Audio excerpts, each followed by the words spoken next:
Jay Grossman. Would you report to the front, please? Jay Grossman.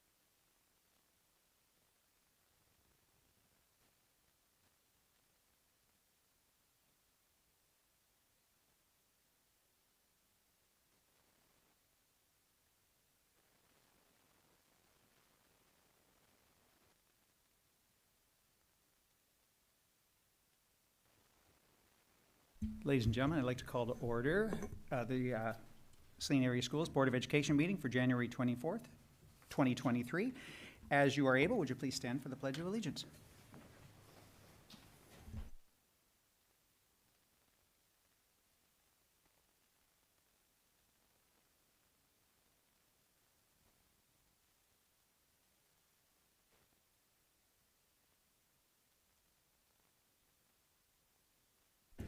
Now is the time for public comment. A member of the public may address the board briefly for up to 3 minutes or request to be scheduled on the agenda of a future meeting. Please note that students will be given priority to speak on any topic. The first public participation portion of the meeting will be limited to 1/2 hour, 30 minutes, normally, and limited to agenda items, usually. A second public participation portion will be offered at the end of the agenda to allow for any other comment. Individuals addressing the board should take into consideration the rules of common courtesy. Public participation portion of the meeting cannot be used to make personal attacks against a board member, any district employee, or student. We have 2 so far. I would ask Emily Sickler, please, Principal, Saline Area Schools.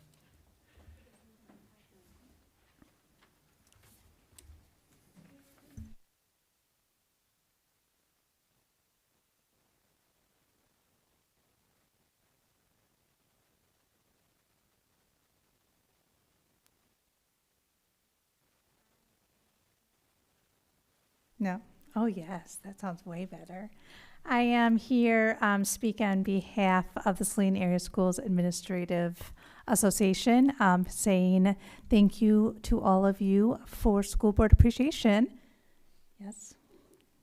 I also have my Vanna White here with a little gift for all of you. So it has a little sign. You can't see in the back. We're going to create, it says, what does it say? We're over the rainbow. Grateful for all of you. When I was making dinner this evening, I Googled rainbows. Well, I asked Siri. I didn't Google because who Googles any these days? I asked Siri about rainbows. There's a couple facts about rainbows. There are no pot of gold at the end of rainbows, just so that you know. I know. There's some like refraction and like sciencey things. I sort of like listened a little bit of that. But one thing that I found very fascinating is that rainbows are in the eyes of the beholders. So when you look at a rainbow, everyone sees them a little bit differently. And on behalf of all of us in the admin team, we see all of you. And when I asked our members about that, we appreciate all of you for what you bring to the table, the fact that you go above and beyond and come to events, how you sit in your different lenses that you bring to that, and all of those pieces. And so I'm sitting here saying thank you and the different people to do that, and we all see all of you as a rainbow and in the eyes of the beholder differently. But in the end, thank you so much. So thank you for all of that for School Board Appreciation. Thanks. Thank you very much, Principal Sickler. Thank you for the goodies. The next participant is Kirsten Freight.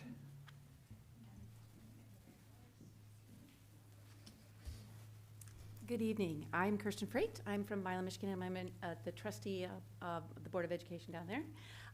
To start, I'd like to thank you all for your service as well. Several of you have been out on the board for quite some time. Other of you are new.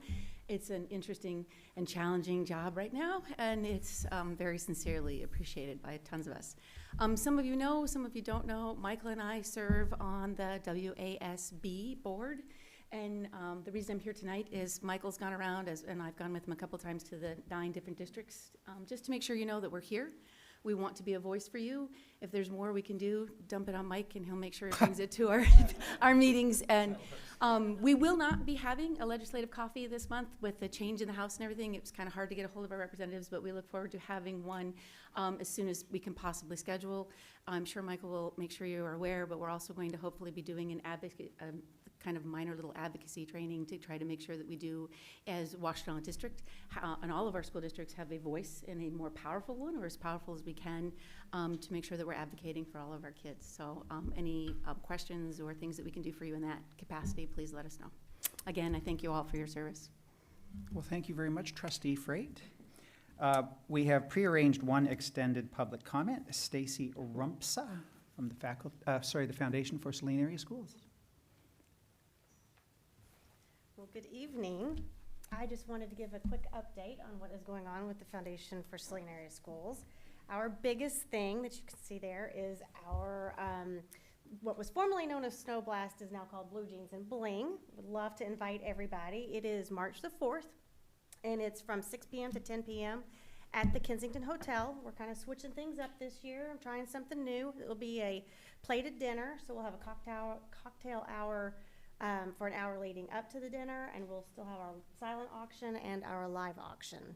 So, and again, the title's Blue Jeans and Bling, so feel free to wear your blue jeans, feel free to wear a sparkly dress or a sparkly top with blue jeans. Anything goes. So we would love to see you guys there. The other thing I wanted to bring up, a quick update on our grants. So in November, $100,000 was approved for grant funding. In December, 17 grants were approved at about $43,000. So that being said, in April, we are planning to do another second round of submissions for the rest of those funds. So that's what's going on with that. And I can't remember, 17 grants is what we had approved. So, yeah. Any questions? No?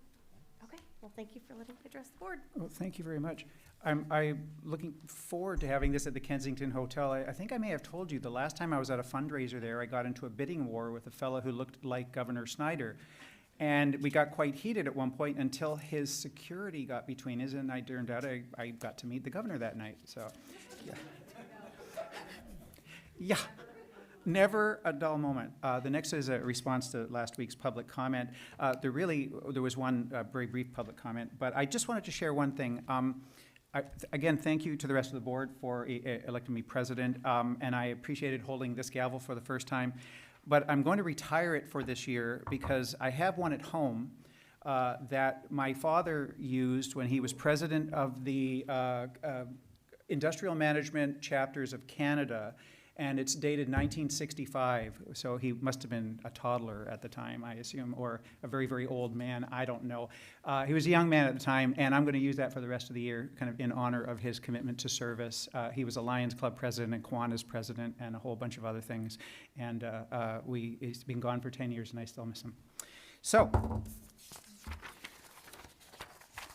revisions, approvals of the agenda.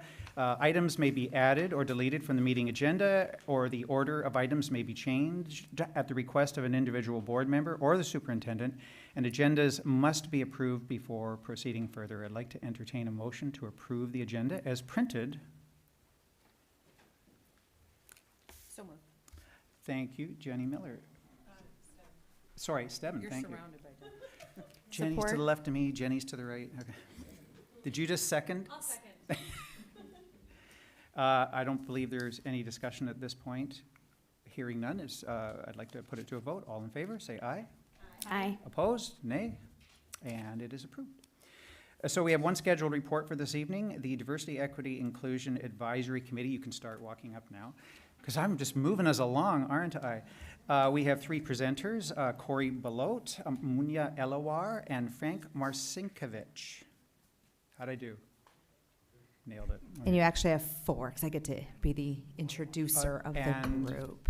And Laura Washington, thank you. Thank you, everybody. Thanks for having us this evening. I am Laura Washington, the proud principal of Woodland Meadows and co-chair of the DEIAC, along with Shannon Washington. So this is what we are going to present to you this evening. We are going to do some introductions. We'll talk about the role of the DEIAC, what the Director of Culturally Responsive Instruction, Equity, and Inclusion, and what that role entails. Talk about new membership, the DEI Open House, updating of the 3-year plan and subcommittee work, and what is ahead. So without further ado, we're going to talk about the role of the DEIAC. One more slide, please, Mr. Goodman. Thank you so much. So what do we do? As a DEIAC, and we have several charges, and one is to assess the current district environment related to diversity, equity, and inclusion. We're going to review and make recommendations to applicable district policies and procedures relating to DEI. We assess district efforts and progress in achieving diversity, equity, and inclusion objectives.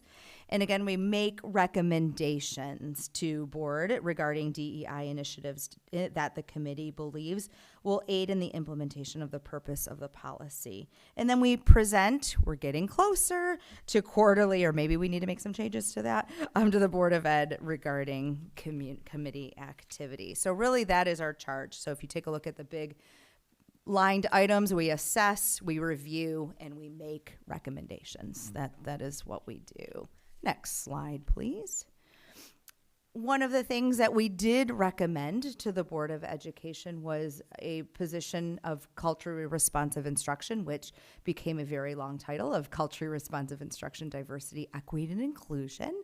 And the board, and Steve actually in particular, accepted that recommendation and said, you know what, we think this is a really great idea. And Shannon has proven that I can't speak enough about how she has assisted the district.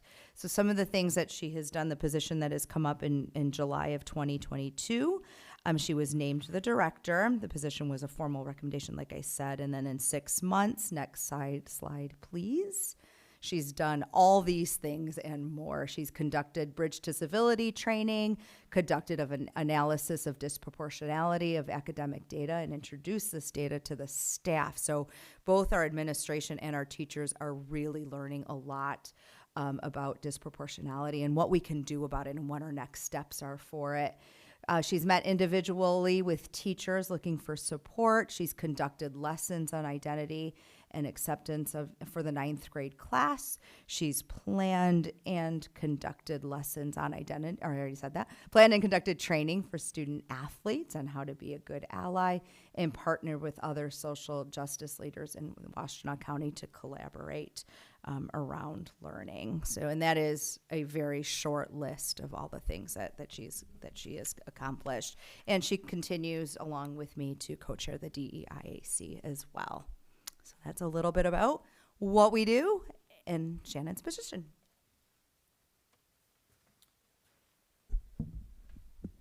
Good evening, everyone. Since December, the DEIAC has added 7 new members. I am one of them. We've already been participants in the open house that was held in December, as well as had a couple meetings already to generate new ideas, ask questions, and to start participating in some of the subcommittee work that we're doing. Next slide, please. We'd like to thank you on behalf of the entire committee for those that were at the open house. I appreciate your support. We had roughly about 100 attendees show up for this, and we were able to present the DEI work that's been happening in the district and allow them some kind of a public input, including positive feedbacks and concerns. So with that, Corey? This is so high. Can I move it? Is that allowed? Okay. Hi, board. My name's Munya. I'm a new member of the DEIAC, and I will be telling you about our updating of the 3-year plan. The 3-year plan is very important to us, and it's up for review in 2023. The DEIAC uses this plan to help guide our work, and it helps and it helps us gain focus on specific areas related to diversity, equity, and inclusion in the district. The DEIAC will be working with Sensei Change Associates to facilitate community forums and to gather input for the next iteration of the 3-year plan. And our goals are to have these forums done by the end of the year. Next slide, please. Thank you. The subcommittees have been meeting and making good work. Here are some notes on how our subcommittees have progressed. Our hiring and retention work committee has been working on diversifying the staff, along with the consideration of the nationwide teacher shortage. Our Encouraging New Families is working and progressing through supporting English learner families. Our gender neutral forums are reviewing and revising forms from the SAS website and is in communication with the city DEI. Our Speak Your Truth norms are a consensus building, but they hope to have resources for people to speak their truth. Our social identity-based incident communications plan and building community trust subcommittees are working with the PTO, PTA, DEI City, and DEI City Council to hold events that bring diverse groups together and see each other as people. And our gender support plan is communicating to create a resource for people on the Saline Area Schools website. Thank you.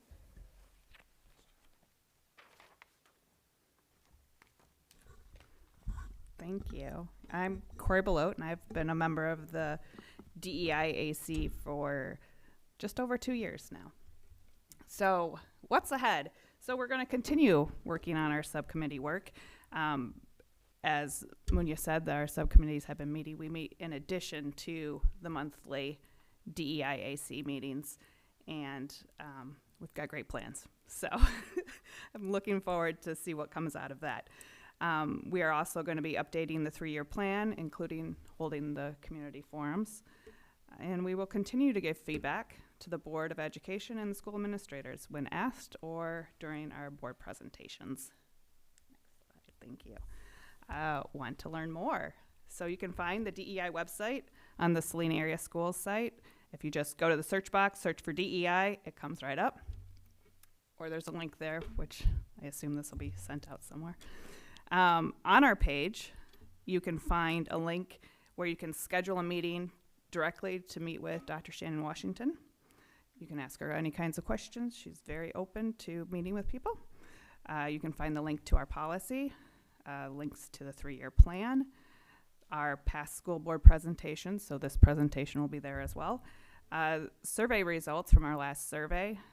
Our meeting summaries are on our page, and the advisory committee application and community resources.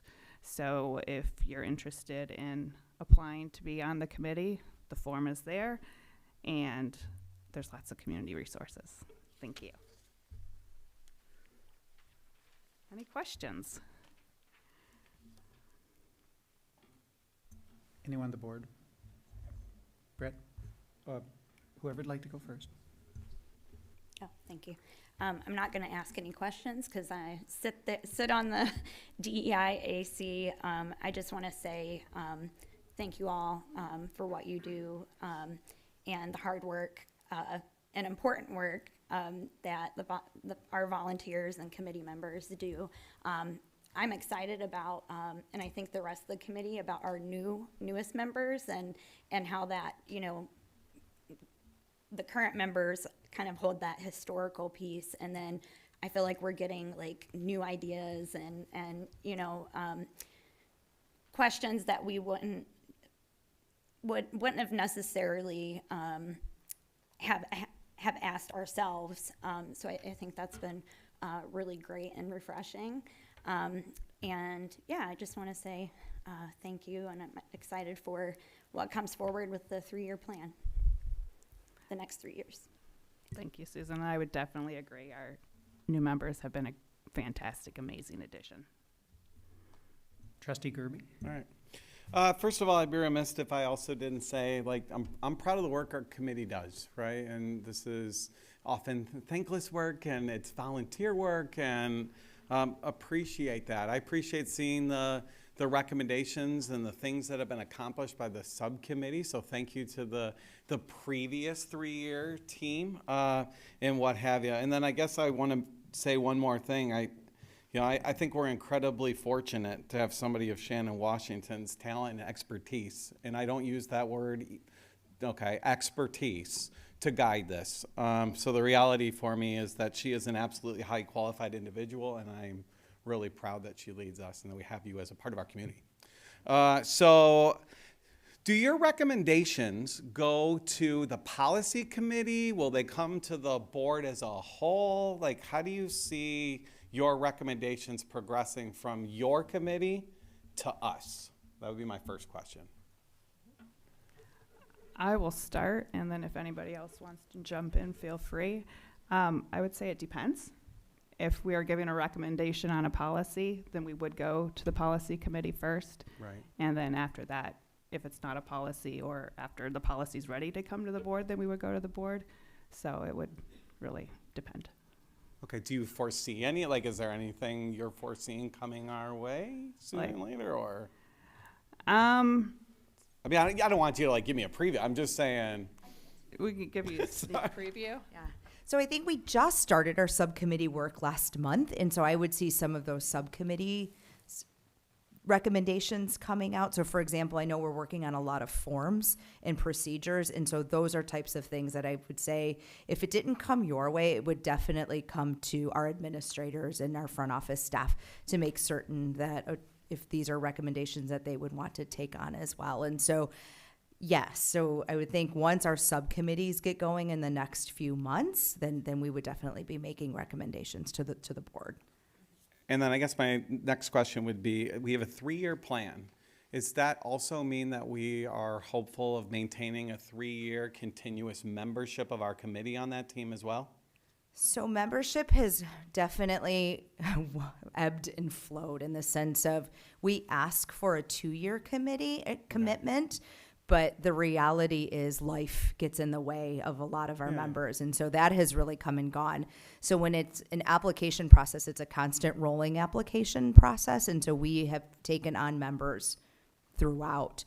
Saying that, we have, as a committee, whoever's been on it, we give people the 3-year plan because that's sort of how we operate. And okay, let's take a look at this 3-year plan. We revisit it pretty often to see what we have accomplished and not what we've completed. I think those are really different ideas, but really where are we moving forward and what still needs to be worked on. And it's really important that we go back and take a look at the 3-year plan because there are things that we're like, yep, we feel really good about that, we're moving forward, but then there are other things that really just don't fit anymore and that we would like community input on. Yeah, I follow that.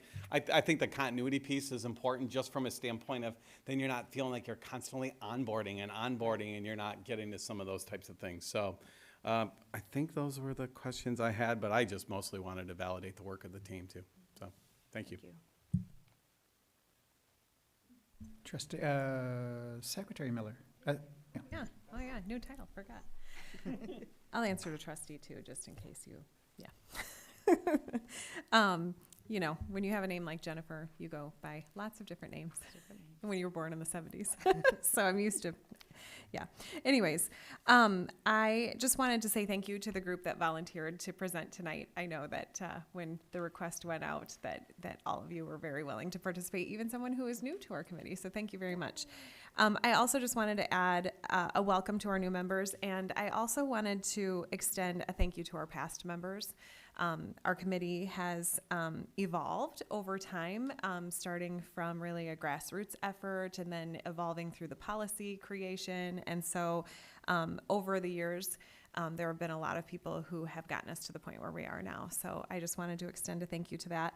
A special thank you to Laura and Shannon for their leadership, and also to Kara Davis, who comes as an administrator and supports the work that's being done there and keeps us kind of, I don't want to say in line, but in alignment with what is happening and how potential review and advice might impact our work and their work. So, and then to answer your question, Brad, I was just thinking when you were presenting about like hiring and retention, you know, some of these things like have ripples and go into a lot of different things. And so Shannon has been working closely with that, and Kurt has been involved and has been meeting with committee members as they continue to look at where we currently are and the progress we've made and what is still needed. So lots of ripples and lots of people who then become involved. I wanted to add that we, as we evolve and as we continue and we grow our partnership with the Saline DEI, I wanted to mention that in addition to the February 15th Parent and Guardian series, it'll start on February 15th. So the community, parents and guardians, are invited to come on February 15th to the Saline High School Media Center from 6 to 8 for the beginning of a Parent DEI series. And there is a sign up. I know there was a link on Twitter, but I'm sure if you go to the DEI website or if you go to directly contact Shannon, you can get information to sign up for that.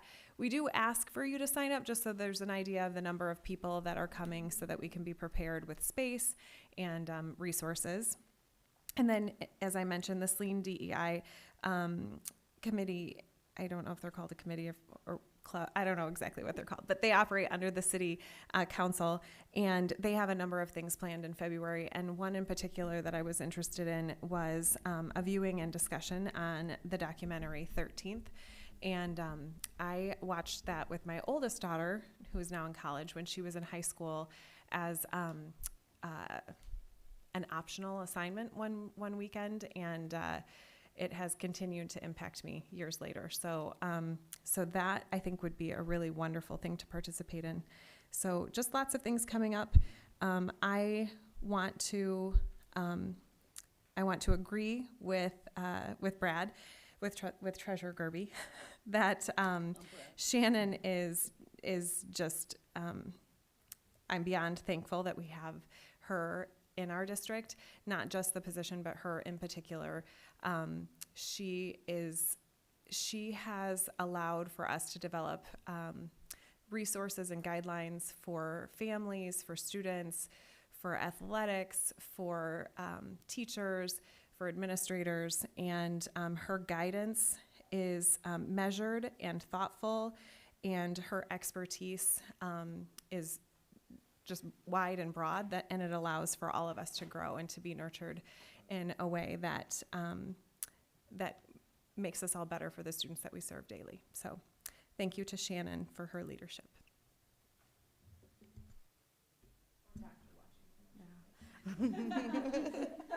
Vice President Stebbin has something to say.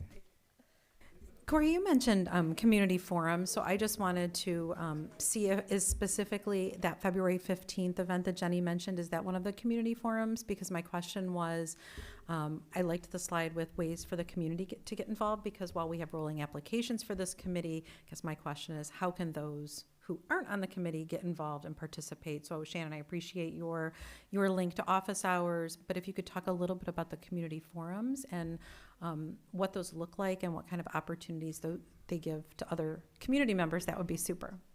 And if you don't want to take that one and somebody else does, that's fine too. No, I can start. The February 15th is not one of our community forums, so wish I could take credit, but I can't. Our community forums are going to be mostly, and jump in, related to the future 3-year plan. So Laura had kind of mentioned that some of the things that are currently in the 3-year plan that are still kind of lingering out there may not quite fit. And so we want community input to see how we can kind of mold it to fit, and then also bring in more ideas, because our initial 3-year plan obviously was 3 years ago, but it came from some major events. So we're ready to look more towards going forward. And do you have a sense of when those community forums would be, or that's something you're still talking about? Are they going to be activities that are quarterly, or? So Shannon and I are meeting with Diana Wong of Sensei Change on Friday, actually, and then we'll get a sense of what that looks like. But we're looking at a forum of some sort in either all of our buildings or some of our buildings, and we'll have a better but it would be very similar to what we did in the past in the sense of we'll bring groups together and have listening sessions around what we're looking for in the next, what the bigger ideas are in the next 3 years, or for the next 3 years, I should say. And we'll be sure to advertise so that we can get a lot of attendees at these forums. Trustee Eastep has a supplemental question. Trustee Eastep. Yes, I just wanted to remind the board members, and some who weren't here at the time, and hopefully joined, but this came about 2020, I believe. Yeah, that would be 3 years.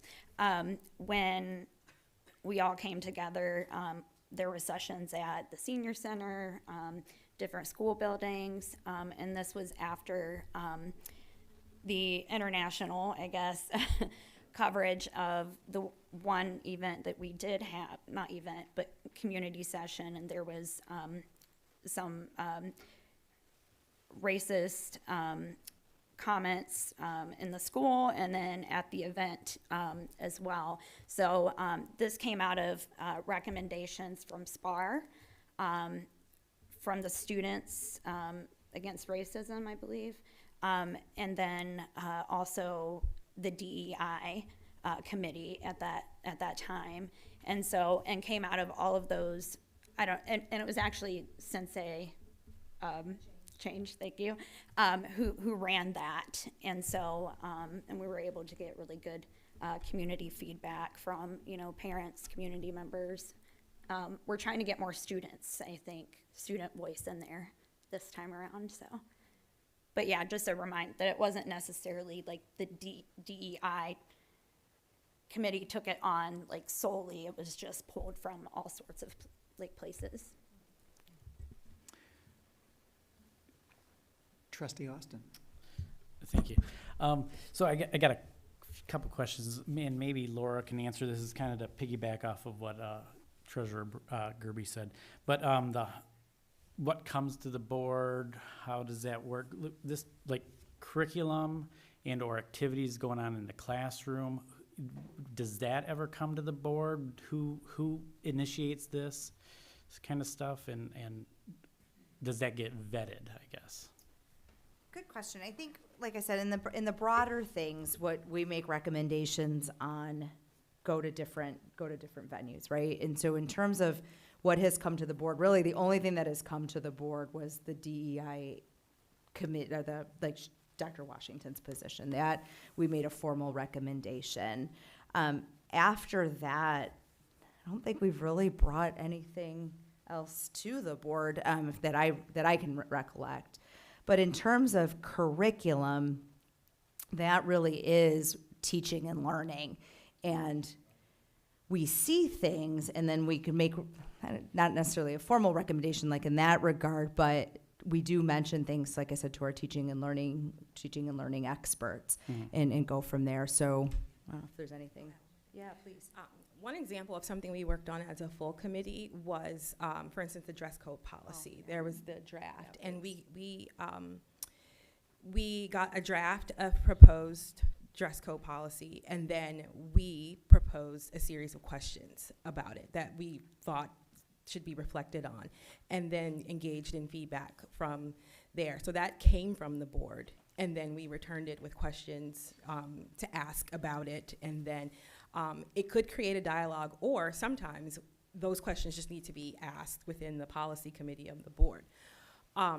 Other times what has happened is when there is, for instance, the conversation about the handbook guidance on hate speech and acts that surfaced really, I think it was last year in the DEIAC, and it was the idea, the conversation was around the fact that it needed to be reviewed and updated. And so then that's something that came from the DEIAC that then I'm working on creating a process to review it and update it. So it doesn't always come to the board. Sometimes it will go to the principals.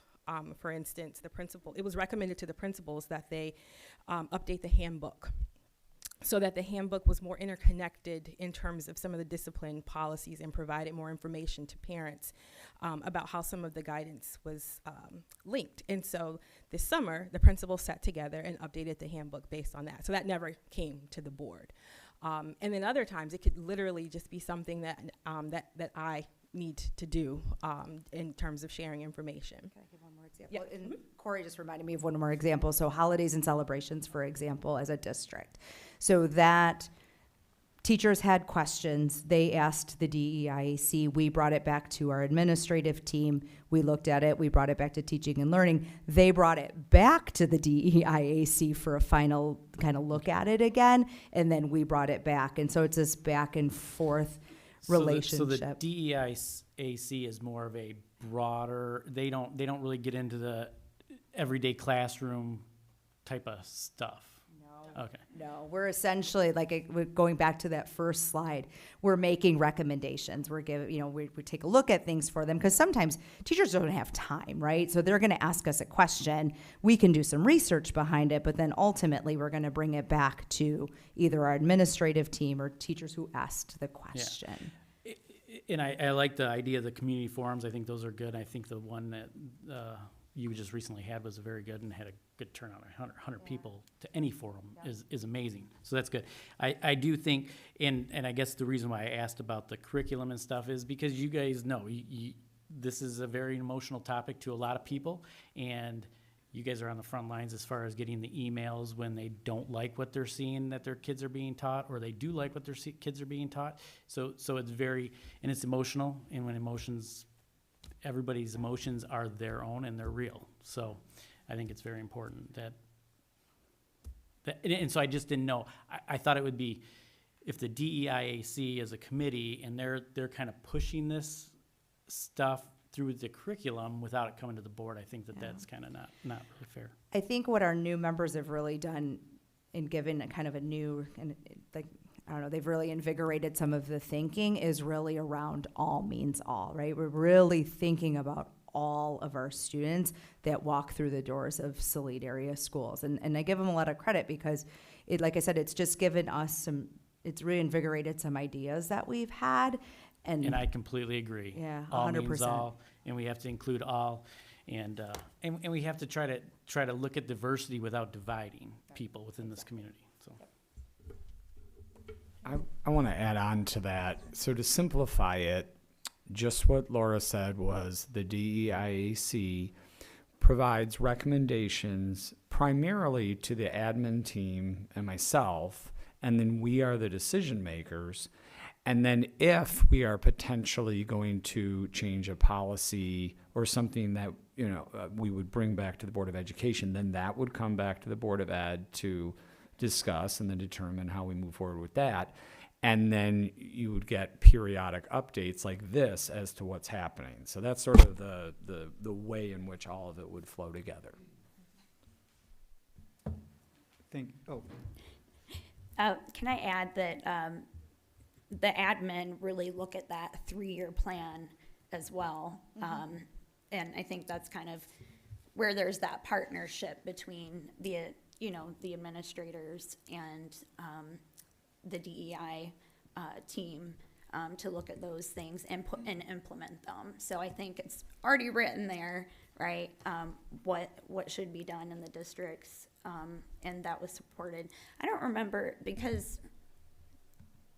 so the 3-year plan came from the previous superintendent, Graydon. I'm not sure. I think it came directly from him as a recommendation, maybe not the DEI group, but that's something I guess the district works on together. Shannon, I think, has a little bit more background on that than even I do. Yeah. Hi, first of all, thank you for your comments about me. Okay. So the 3-year plan is an amalgamation of several lists of asks or demands from community groups. And so, like you mentioned, SPAR had a list of asks. The Society for Student Resistance had a list of asks. The DEI, as it was at the time, had a list of asks. And then if you look at the original plan, there were also some asks or suggestions in there that came from Scott as he was advised by either Sensei Change or Rosemary Linares, who was another community activist who advised him. And so those 5 entities, all of those demands were put into the 3-year plan as objectives and then success indicators. And so, but like you said, they were born out of a really painful time. And so it is time to revise them out of a more hopeful atmosphere. So part of this 3-year plan then is to revisit those groups and to have them reconfirm and to have them even add additional, goals. And Snow Day Steve here might have like goals that he wants. I told my kids I'd work that in at some point. Nice job with that. So, nice job. So he might want things that he sees as he's visiting classrooms and visiting buildings, right? Yeah. So, and so one of the things that we do know is in that plan, we don't have staff voice. That voice never made it into that plan, which we're hoping that staff will come to the forums as well, and a general student voice as well. And so we know that there are pieces in that plan of voices that are missing that we're hoping to bring to the table. And it's exactly what Dr. Washington said, which is so important. It's in a hopeful manner, right? We're in hopefully a different time. So to wrap it up, I think, please. No, I just wanted to just say one more thing from an educator lens. And I think often people don't know this, but a DEI-AC or a district-wide DEI committee, a director of diversity, equity, and inclusion, and all the other things that are in your title, Shannon, that I can never remember. But it's unique. There are only a handful of school districts who have these committees and positions and devote resources and time to that. And as an educator in a district that does not have those resources, I'm often envious of the resources that you do have. So for example, every year in the fall, it comes up, how are we going to celebrate Halloween? Like, how are we going to do this? And we know that it impacts different student groups in different ways. It impacts families in different ways. And so to have Dr. Washington and to have the committee who was researching this to do the deep dive and to look at a variety of resources from a variety of different groups and agencies and to pull those things together and then to be able to come back to the administration and say, here are some resources, here are some guidelines, here are some anecdotal experiences. We've pulled these things together and we have researched this, so here they are, and then the administration can then look at those things and make administrative guidelines to support all of our students so that everyone feels comfortable and can participate. And I think the thing that is often, I think mistakenly thought is that when we create a policy like that, that it means that we have to stop one thing and we can't do that anymore because of X, Y, and Z. But instead, like what came from that particular recommendation was that it didn't mean that we stop celebrating traditions, but it meant that we can be inclusive of other traditions too. And so I just, as an educator, found that particular recommendation to be so helpful and so clear.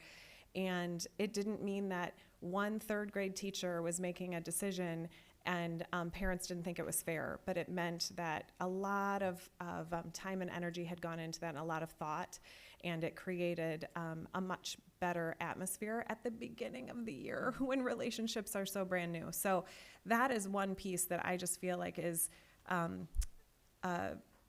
example of the work that and the importance of this committee. So I just wanted to bring that as an example. So having attended some of the earlier workshops that you ran, Dr. Washington, on culturally responsive instruction, I know you take the advice that you get from the community members extraordinarily seriously. So I'm looking forward to, from the board up here, amplifying and broadcasting the forums when they come out. It sounds like you're going to address the general population of Saline, affinity groups, staff, students. I love it, and I know you're going to take every one of their words and insights to heart and bundle it all together, boil it down, and bring it to us in like a sentence, right? But thank you so, or two. I'm sorry? Allison, did you have, I'm sorry, just a little, that's okay, please. And you're gonna, you can be the anchor here and wrap it up for us, okay? I just want to say from a student's perspective that I so greatly appreciate that we do have a diversity, equity, inclusion committee to try and make sure that schools are a safer space for all students, because I think that, like Ms. Miller said, I think when you don't have that, I think a lot of teachers, a lot of educators, a lot of students do feel that isolation and do feel that pressure, and I think that, you know, everyone works better together when we all feel united under one force, I suppose. And so I just wanted to say that we do see the work that you're doing, we do see the improvements, and that we do appreciate what is happening behind the scenes. Thank you, Allison. Yep. And thank you, presenters, and Thank you. the two Washingtons that came up. Appreciate it. Thank you. We have two action items for this evening. The first, if you're ready, Secretary, did I say 3 or 2? Well, let's say 3. 3 items, and you're ready. The first, I'd like to entertain a motion to approve the minutes from the January 10th, 2023 closed session for the purpose of considering the purchase of or lease of real property under 8D of the Open Meetings Act.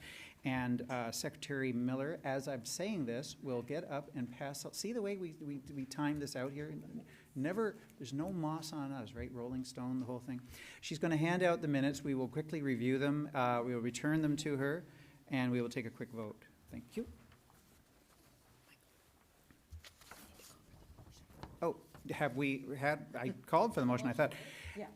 We haven't heard a motion yet. I'll make the motion. There we have, the motion has been made by one of the Jennifers. I'll support it. Thank you, Brad Gerby. Pardon me? No, I said Brad Gerby. So, hearing no discussion, all in favor of, wait. We should read them, yes. Well, we have a motion.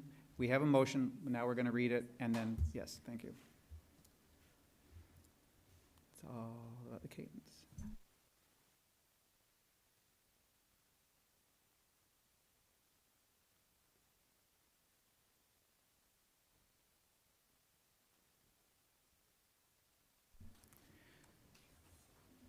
For those of you school board policy nerds in the audience, we keep these minutes for a full year, after which they can be destroyed.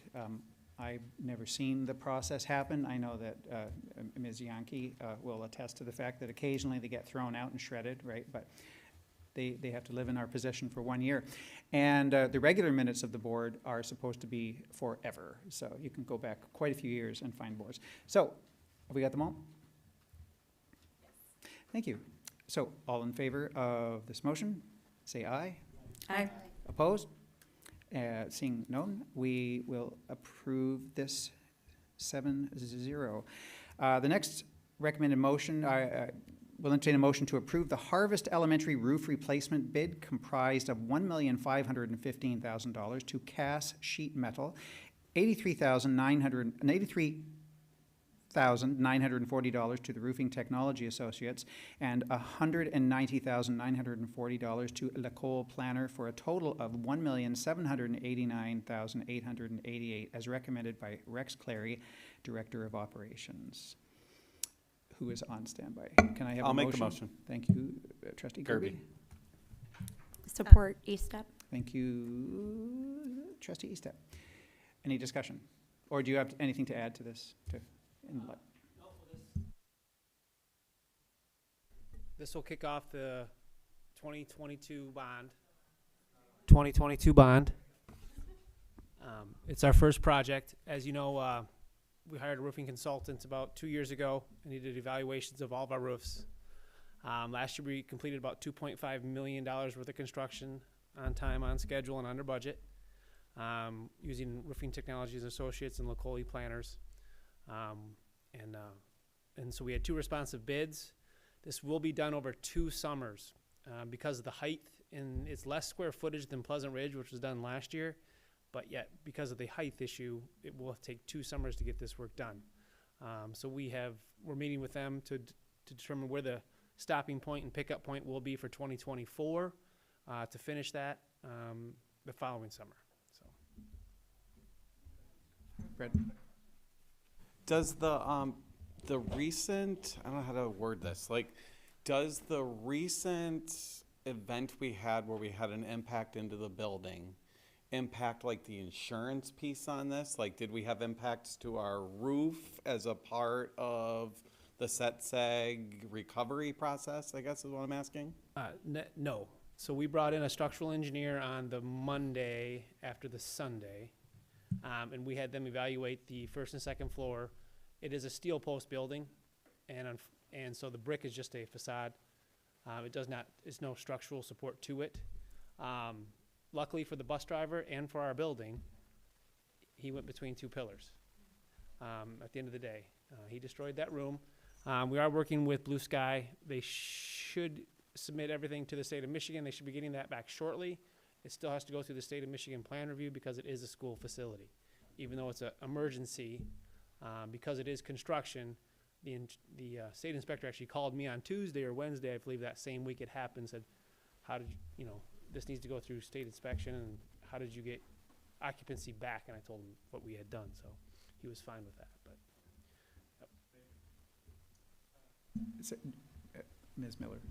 Yeah, I was just going to, so Harvest currently has the shingled roof still?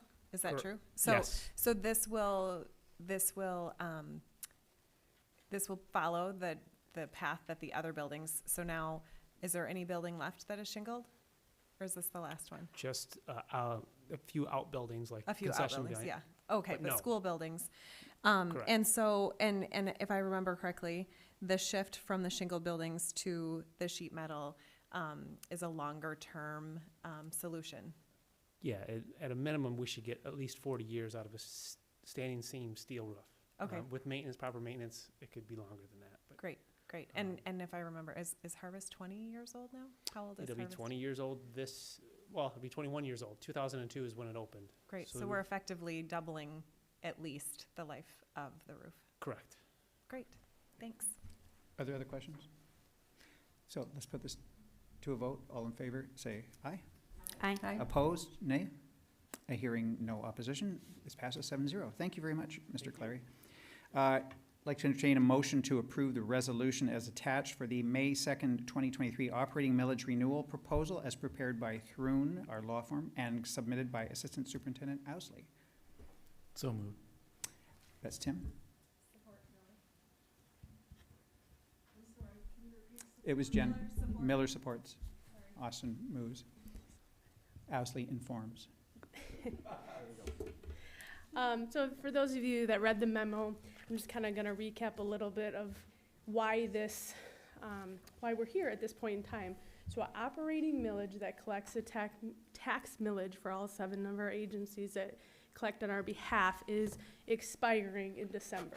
And so this is sheerly just a renewal of another 10 years. We did it 10 years ago, and we're just kind of at that point in where it needs to be upped.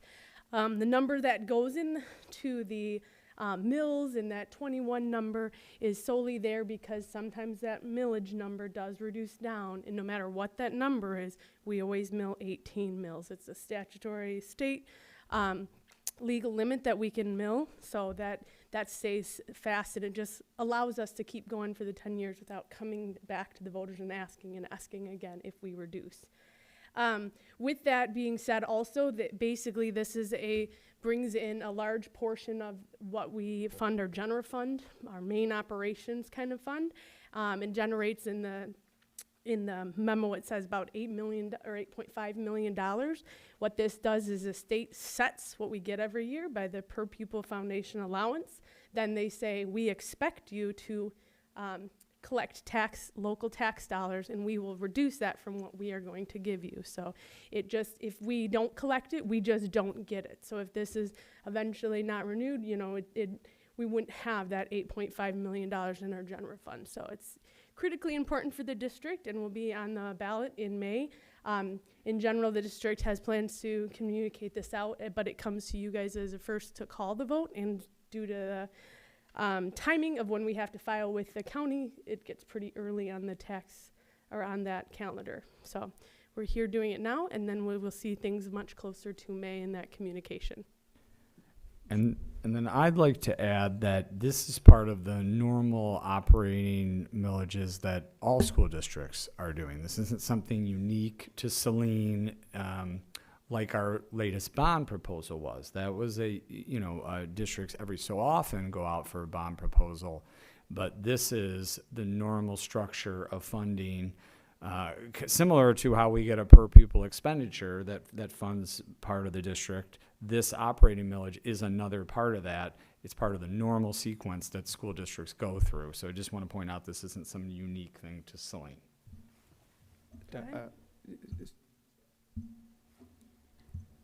So I have a question about, I don't know in the past if so the May 2nd date, election day, Yep. Is that something like we've typically done in the past?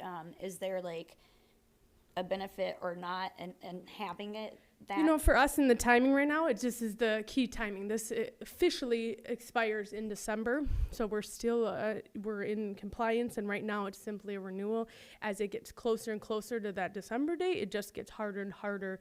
We can go back to the voters, but the legal language that Thrun does for us, it starts to change as we get closer. So it's kind of just how it falls in the election kind of calendars, and when it actually officially does expire.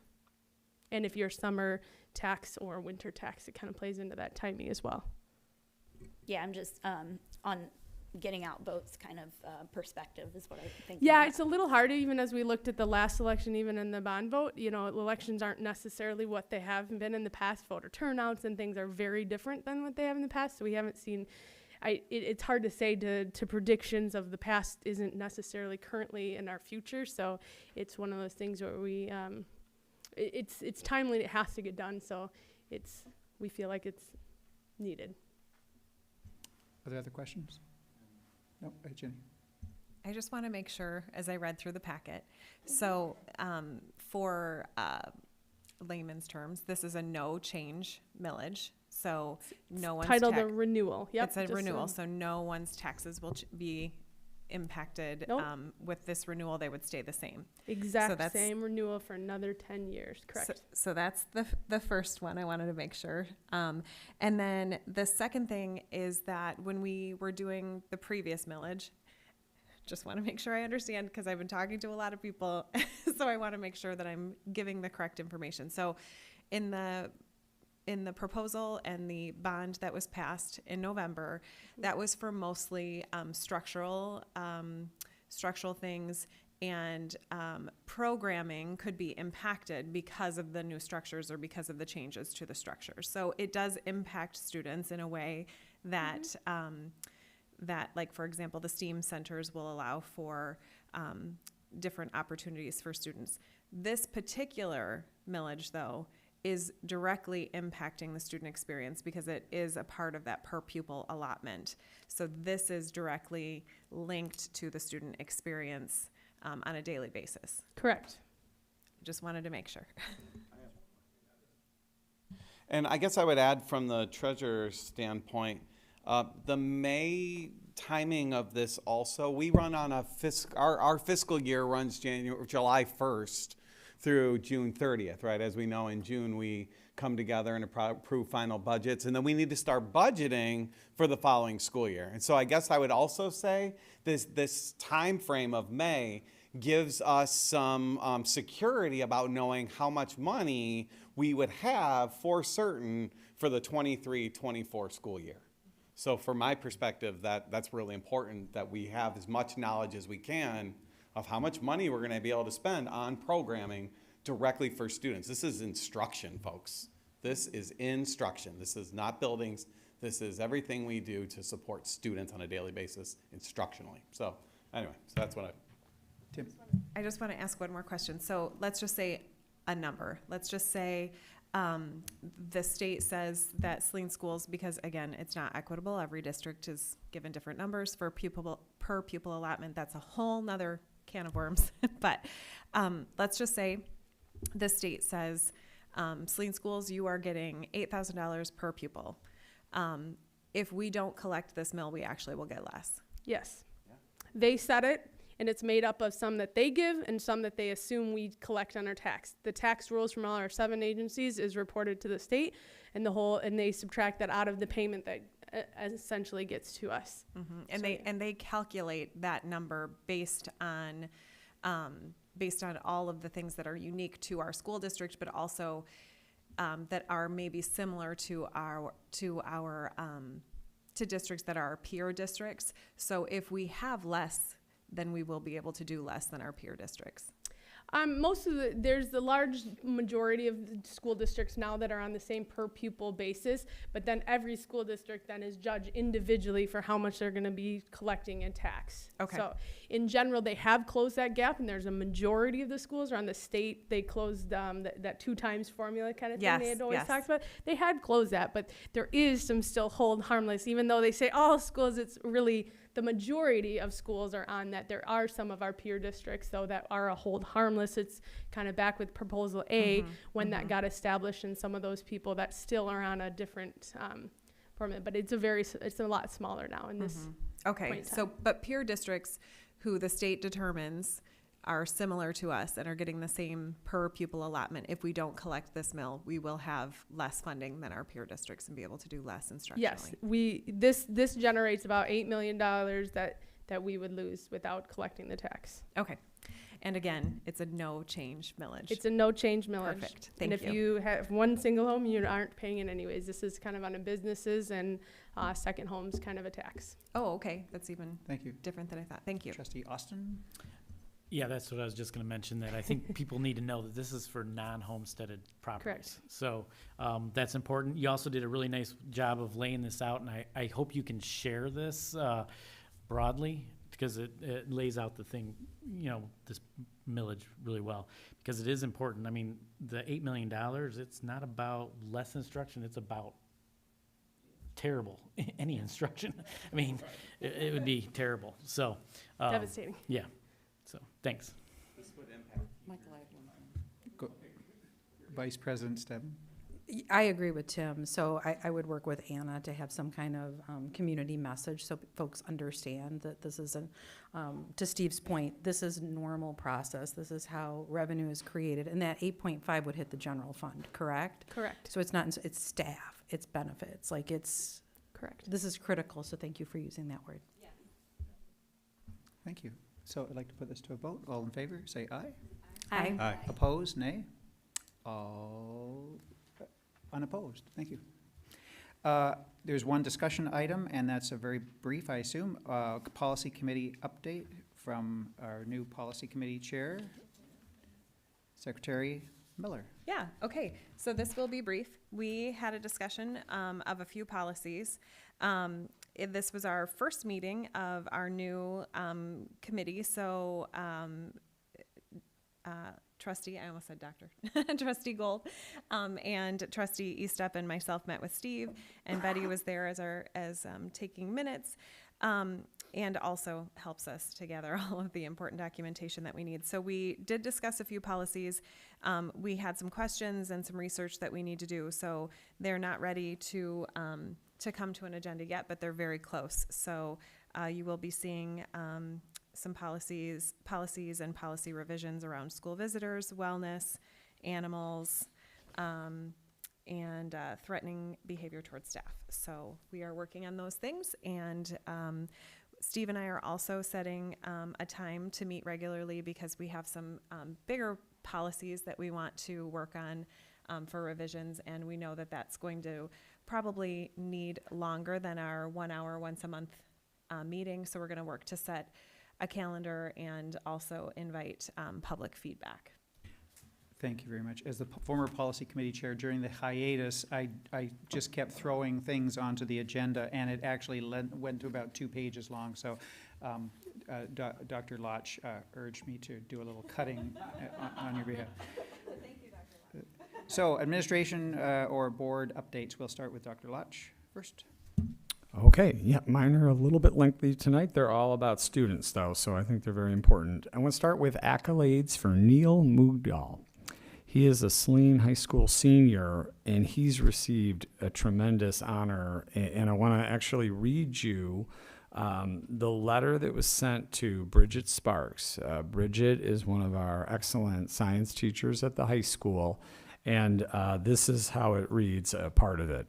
Dear Bridget, the Society for Science is proud to announce that the following students have been named as top 300 scholars in the 82nd Regeneron Science Talent Search, the nation's oldest and most prestigious science and mathematics competition for high school seniors. Congratulations to your student, Neil Mugdal. You're receiving this message because the student named you as their teacher of record in our online application. A listing of all 300 scholars can be found here, and then they link on the website. This was out of a total of 1,941 students around the country that entered the competition this year. This is an extraordinary accomplishment deserving of much celebration. In recognition of this achievement, each scholar will receive $2,000, and your school, Saline Area High School, will also receive $2,000 per scholar, in this case one, to use towards STEM-related activities. Congratulations to both Ms. Sparks and Neil and his family.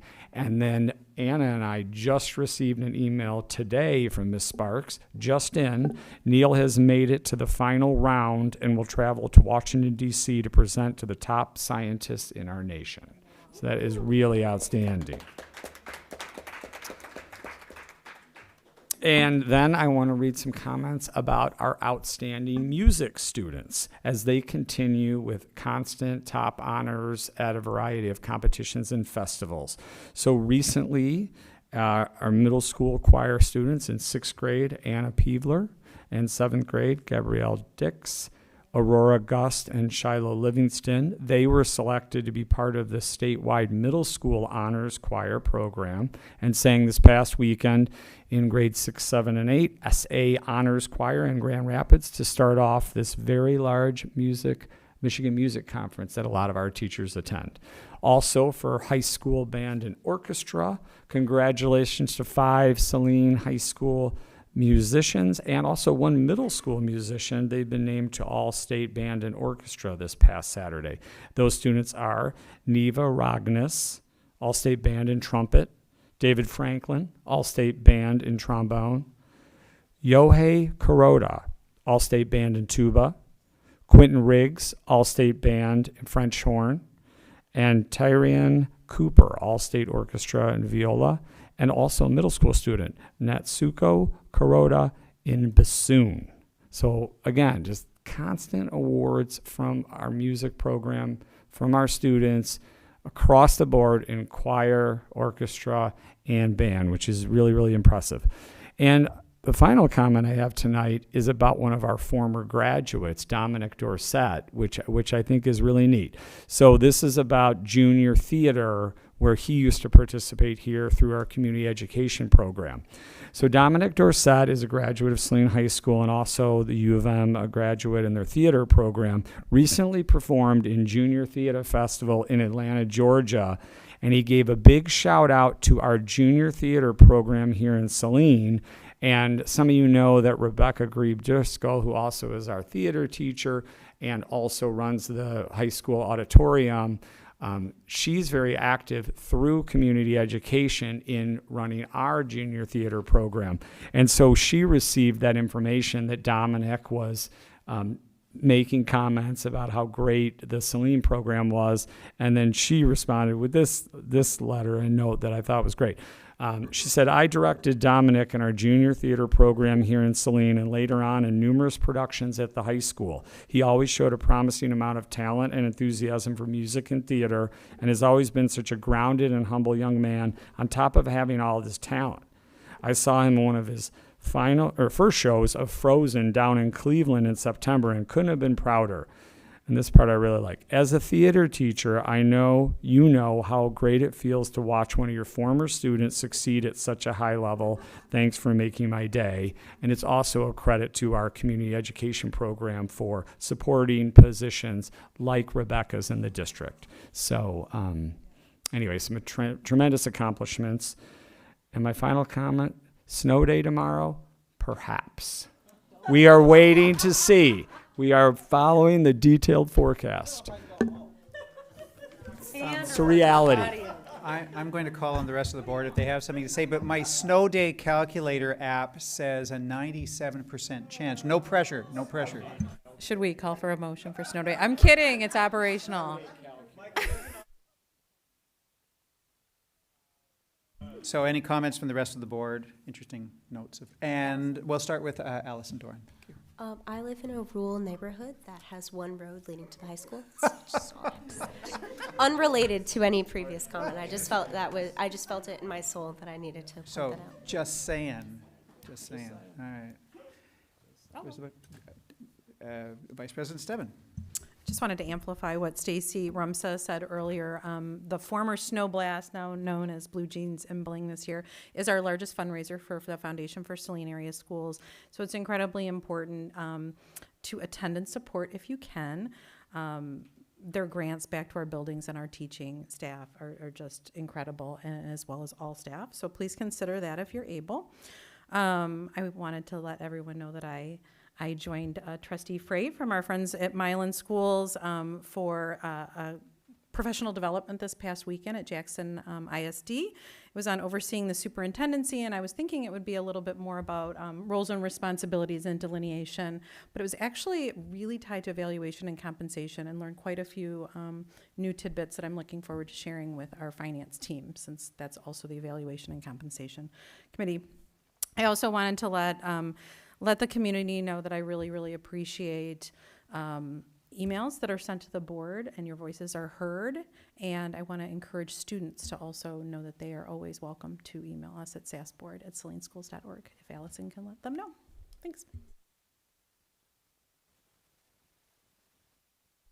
Vice President, Secretary Miller. I just wanted to mention a couple of things. First, when Steve was speaking about students, he failed to mention that he was also given an award as the MAISA Administrator of the Year. So he was the American String Teachers Association named him Administrator of the Year. So congratulations on that. I know that your support is really appreciated. So I don't want that to go unsaid. So, and I know our strings teachers want that to be noted too. So congratulations. The other thing that I just wanted to mention, especially for our new members, is that the MASB, and maybe Michael was going to say this, sorry, but if I'm stealing your thunder, but the MASB Winter Institute is happening at the end of February. And in addition to a lot of really great sessions, there's also an opportunity to take CBA classes. And while a number of the CBA classes are offered online, I will say that typically these classes can happen in 3 hours on these days. It is being offered virtually, but these classes would be done virtually live instead of doing it on your own. And sometimes, I know for me, when it's locked into a 9 to noon and I can schedule it and get it done, it's beneficial. So if you did not get that email, I am happy to forward that to you. And if you're interested in registering, you can contact Betty and she can get you registered for that.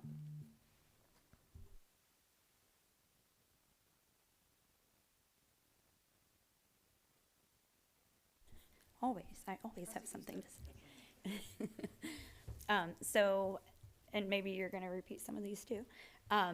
So I was at the Winter Wonderland that was hosted by Woodland Meadows and Heritage. It was very chilly on Saturday. I was there cheering on the runners, but without saying too much, I was in disguise. So I really enjoyed it. Don't tell the kids. And then last week, I attended the MASB Members Matters webinar, which I always enjoy hearing about, some of the same things that we may be talking about nationally or just a state level. So I always enjoy that.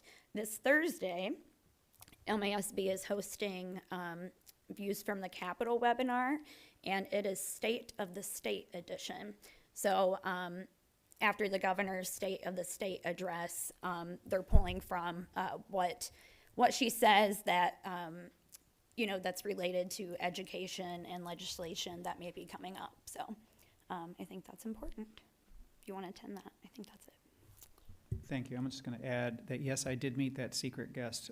That was the coldest fun run I've ever been on. I left when I couldn't feel my jaw anymore. And yeah. Anything else? I'll move to the consent agenda. The consent agenda is listed in this agenda and will not be read aloud. The motion noted will allow for the authorization of all listed items without discussion unless a member of the board requests or requested that anyone or all be considered individually. I'd like to entertain a motion to move to authorize the consent agenda as printed. So moved.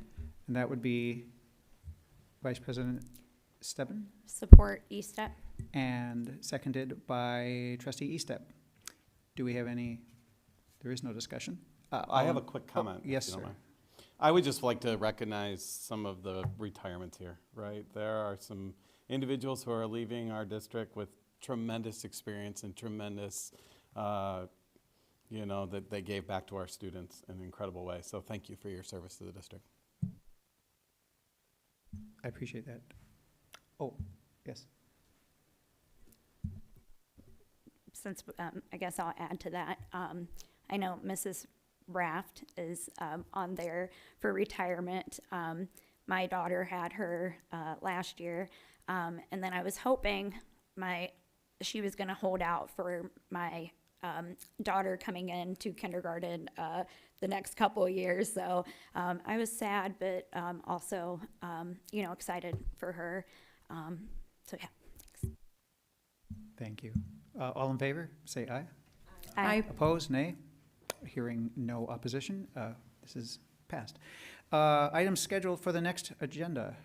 Dr. Lodge. Yes, we will have an athletics review, and of note, that'll cover all of our programs, fall, winter, and spring, the culture of our athletic program, and direction and next steps. Thank you very much. Public comment. A member of the public may address the board briefly for up to 3 minutes. Request to be scheduled on the agenda of a future meeting. And Mr. Fan. And I had the chance to say Sinyen Kwela to him. So. Thank you so much.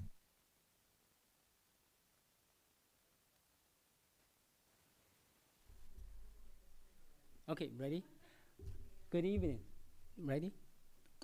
My name is Chang Ming Fan, local resident, local social entrepreneur, and I'm encouraged, especially with the presentation, wonderful presentation of DEI-AC. I rise, venture to put forth an idea before you, and that is CARE 12. K-A-R-E 12. And this kind of like group, club, or association, whatever it is, but its function is try to link the people in this area, whoever want to help the ecosystem in Saline area school. And this is a wonderful place, wonderful team, and I think a wonderful time. And I think that is kind of not a competition with the DEI-AC, but it's more complementary. If we can look at that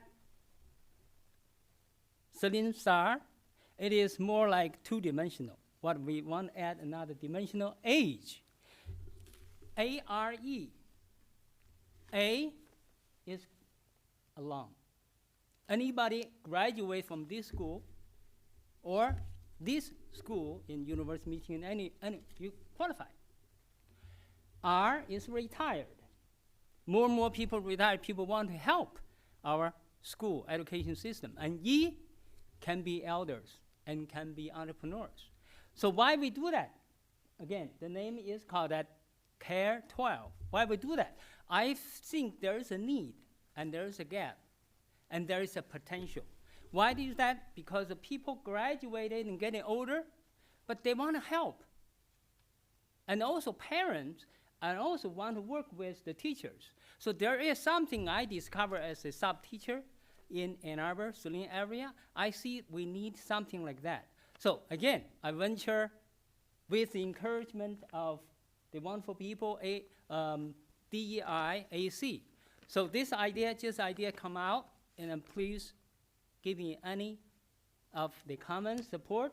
Down the road, I think Saline area schools, probably the best of the nation, maybe the best of the world, to help the young people and then change our society, make even Saline a better place to live, to educate people, and to help our economy and everything. Thank you. Thank you very much, Mr. Fun. The next board meeting will be held on February 14th, Valentine's Day. I knew I recognized that date at 6:30. I'd like to entertain a motion to enter into closed session of the Board of Education at 8:55-ish. 7:55. Oh, I'm so used to it being so much later. 7:55 with the intent to reopen. Well, I'm going to say we're going to give ourselves a few minutes of. At 8:15, and to the intent to reopen, to enter open session at 8:15 p.m. for the purpose of considering purchase or lease of real property under 8D of the Open Meetings Act. This requires a 2/3 roll call vote of elected or appointed members. I'll start at one end. Trustee Austin. Aye. Trustee Gerby. Aye. Secretary Miller. Aye. Oh, I'm sorry. Oh, we have Oh, to we have need a a motion. motion. That's what I Yeah, thought. thank So you. Good. I'll move that we have the Support, motion. Okay. or also moved. One at Yeah. a time. So moved, Miller. Miller moves. Sorry. Miller support? moves and supported by Stebbin, I believe. So now, Mr. Austin, we'll go around. Aye. He says aye. Trustee Gerby. Aye. Trustee Secretary Miller. Aye. Vice President Stebbin. Aye. Trustee Eastep. Aye. Trustee Gold. Aye. And myself, aye. So moved. So all in favor. So there we go. I would ask the audience to clear out respectfully in the next 3 minutes, and we'll close the door. Thank you very much.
Thank you. I'd like to entertain a motion to adjourn the regular Board of Education meeting of January 24th at 8:25.